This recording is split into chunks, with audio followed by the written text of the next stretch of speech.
حضرت موسیٰ علیہ السلام نے کہا، یا رب، میں الواح میں لکھا ہوا پاتا ہوں کہ ایک بہترین امت ہوگی جو ہمیشہ اچھی باتوں کو سکھاتی رہے گی اور بری باتوں سے روکتی رہے گی۔ اے اللہ، وہ امت میری امت ہو۔ تو اللہ تعالیٰ نے فرمایا کہ موسیٰ، وہ تو احمد کی امت ہوگی۔ پھر کہا، یا رب، ان الواح سے ایک ایسی امت کا پتہ چلتا ہے جو سب سے آخر میں پیدا ہوگی لیکن جنت میں سب سے پہلے داخل ہوگی۔ اے اللہ، وہ امت میری ہو۔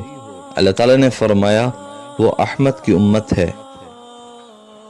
پھر کہا، یا رب، اس امت کا قرآن ان کے سینوں میں ہوگا، دل میں دیکھ کر پڑھتے ہوں گے، حالانکہ ان سے پہلے کے سبھی لوگ اپنے قرآن پر نظر ڈال کر پڑھتے ہیں، دل سے نہیں پڑھتے، حتیٰ کہ ان کا قرآن اگر ہٹا لیا جائے تو پھر ان کو کچھ بھی یاد نہیں اور نہ وہ کچھ پہچان سکتے ہیں۔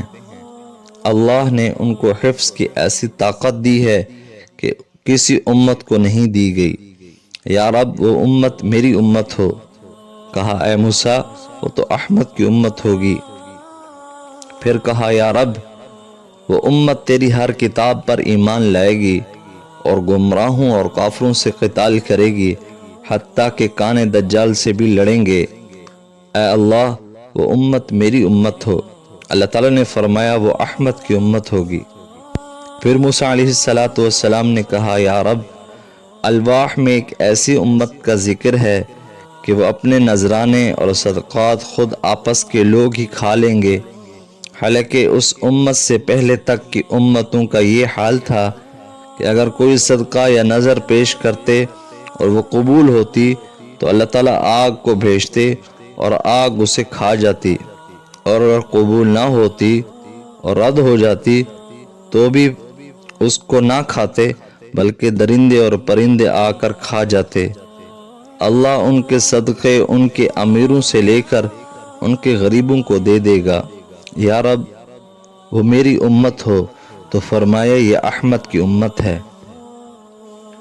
پھر کہا، یا رب، میں الواح میں پاتا ہوں کہ اگر کوئی نیکی کا ارادہ کرے گی لیکن عمل میں نہ لا سکے گی پھر بھی ایک ثواب کا حقدار ہو جائے گی، اور اگر عمل میں لائے گی تو 10 حصے ثواب ملے گا، بلکہ 700 حصے تک۔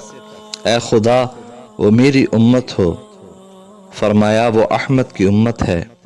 پھر کہا کہ الواح میں وہ دوسروں کی شفاعت بھی کرے گی اور ان کی شفاعت بھی دوسروں کی طرف سے ہوگی۔ اے اللہ، وہ میری امت ہو۔ تو کہا، نہیں، یہ احمد کی امت ہوگی۔ پھر موسیٰ علیہ السلام نے کہا، یا لیتنی من اصحاب محمد صلی اللہ علیہ وسلم، کاش میں محمد صلی اللہ علیہ وسلم کا صحابی ہوتا۔